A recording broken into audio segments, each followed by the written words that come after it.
Well, my friends, it's finally happened. To my surprise, and I think to everyone's surprise, Google formally, officially showed off the Pixel 10 Pro way earlier than any of us expected, and I don't think Google has ever really done this before. Outright showed off their new flagship in the flesh at least a month before its full release. So, with that official teaser out in the wild and the Made by Google event officially set for August 20th, it feels like the perfect time to connect the dots. That teaser is just the very tip of the iceberg.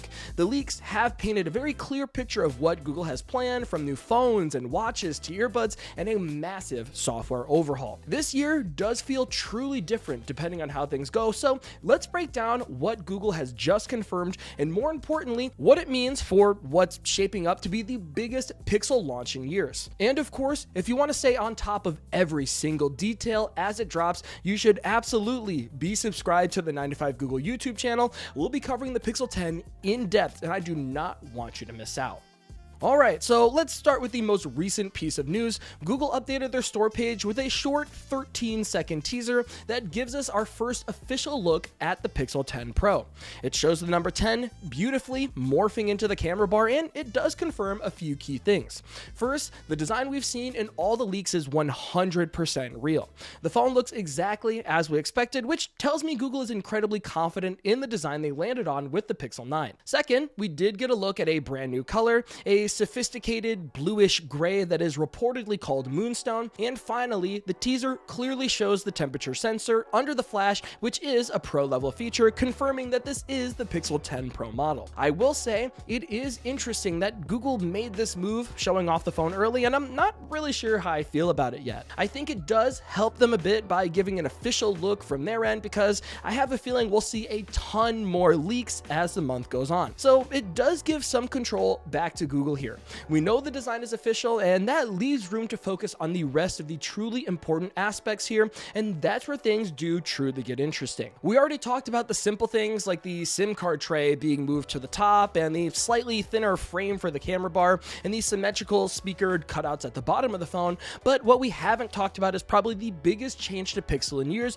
which is the rumor of first-party accessories called Pixel Snap. For years, the Android world has not really been on board with a true first-party solution to Apple's MagSafe, and this seems to be Google's official entry into the game. The Snap in the name gives us the biggest hint here. It seems to be a magnetic accessory system built on the new universal Qi 2 wireless charging standard, which uses a magnetic power profile to make sure you get a perfect alignment every time you connect an accessory. The leaks point to an initial lineup of at least 3 main accessories: a simple Pixel Snap charger puck for easy on-the-go charging, a Pixel Snap ring stand for propping up your phone, and a Pixel Snap charger with stand that could be the perfect desk or nightstand companion, most likely, probably similar to Apple's standby feature we've seen as of late. But let's be clear, this will be way more impactful than just charging your phone. This does open the door for a whole ecosystem of accessories, from car mounts and wallets to battery packs,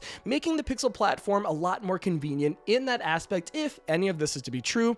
It's a huge quality of life feature that finally closes a major gap with the iPhone, and I'm hopeful the magnets align in such a way where iPhone accessories will be compatible as well, because that would give Pixel users a ton of options. The only big question remaining is whether the magnets will be built directly into the phone itself, which would definitely be the ideal scenario, or if it will require a specific case. If I had to guess, you'll most likely have to buy a case, but either way, Pixel Snap does represent a massive step forward in maturing the Pixel hardware. Of course, one of the biggest aspects of the Pixel 10 is the all-new, fully custom Tensor G5 chip. This is the first Tensor chip manufactured by TSMC instead of Samsung, and the expectations are sky high, as they should be. Now, we have some early benchmarks from a leaked Pixel 10 Pro Fold that show a respectable 15% increased jump in single core and a 33% jump in multi-core performance, at least based on the screenshot that I took earlier. And it does seem most comparable to the Snapdragon 8 Gen 3, which is last year's flagship chip. It is worth noting we should be taking this with a massive grain of salt, because this is most likely pre-release hardware running on pre-release software. That said, it wouldn't surprise me if we see performance like this on launch day. Don't get me wrong, I think for us as Pixel users, we will definitely notice the difference in performance, but let's be real here, it still seems to trail behind the latest top-tier Snapdragon chips. And I know this is a point of debate in the community. On one hand, you have people who are disappointed, expecting more raw power from Google's first truly custom chip.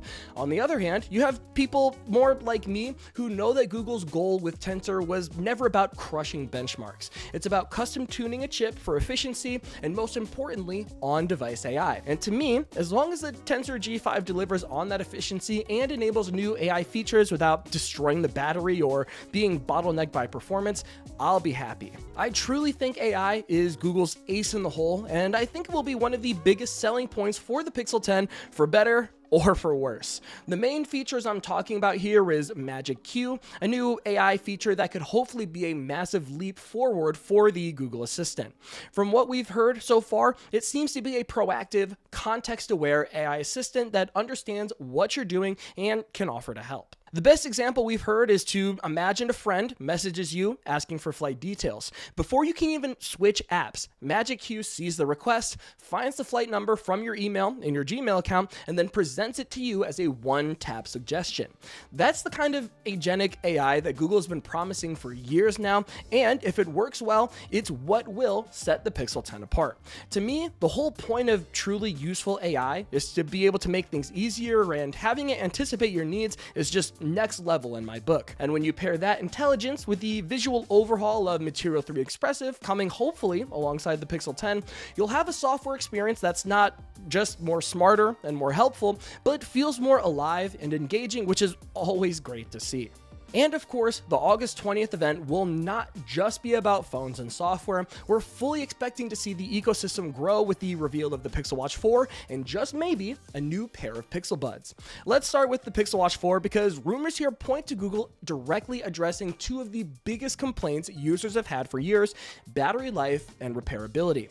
Let's be honest, battery life on previous Pixel Watches has been fine at best, especially since OnePlus came out with their multi-operating system watches that last 7 days. Absolutely insane. For Pixel Watches, you can get through maybe a day on the 41mm and maybe 2 days on the larger watch size, and that's about it.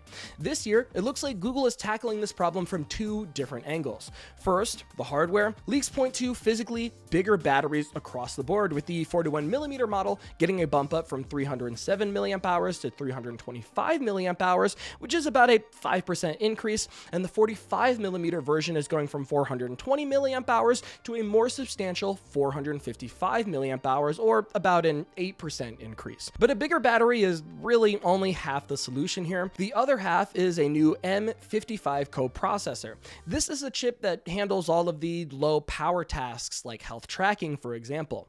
The new version can apparently handle 5 times the AI workload at a fraction of the power. That means all the useful background health monitoring features that make the Pixel Watches so great won't be such a constant drain on your battery, at least in theory. So the combination of a slightly bigger battery and a more efficient coprocessor could finally deliver the comfortable multi-day battery life we've been asking for, but we'll just have to wait and see. Then there's the repairability aspect, which is a massive win for consumers. Previously, if you broke your screen or your battery died on any of your old Pixel Watches, you were pretty much out of luck there, unfortunately.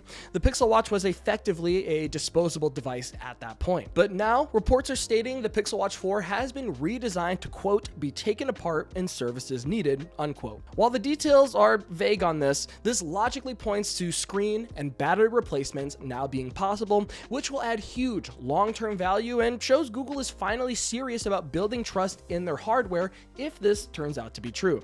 And finally, we have the rumored Pixel Buds 2a. Right now, all we have to go on is a single tweet from a reliable leaker that mentions the name in a fun new set of colors, that being hazel, strawberry, Iris and fog light, but that lack of information lets us speculate on what we hope to see. Personally, I'm hoping Google brings some of the best features from the more expensive Buds Pro down to this affordable price point. Maybe getting added to the Find My Device network, maybe getting active noise cancellation or wireless charging would all be good upgrades, as the A series are long overdue for a refresh. So there you have it, my friends, a packed event on August 20th that's set to define the next year for Google Pixel. This feels like a pivotal year for Google with a new custom chip and a massive push into truly game-changing, helpful AI, and the entire lineup for that matter could all be devices we've been waiting for.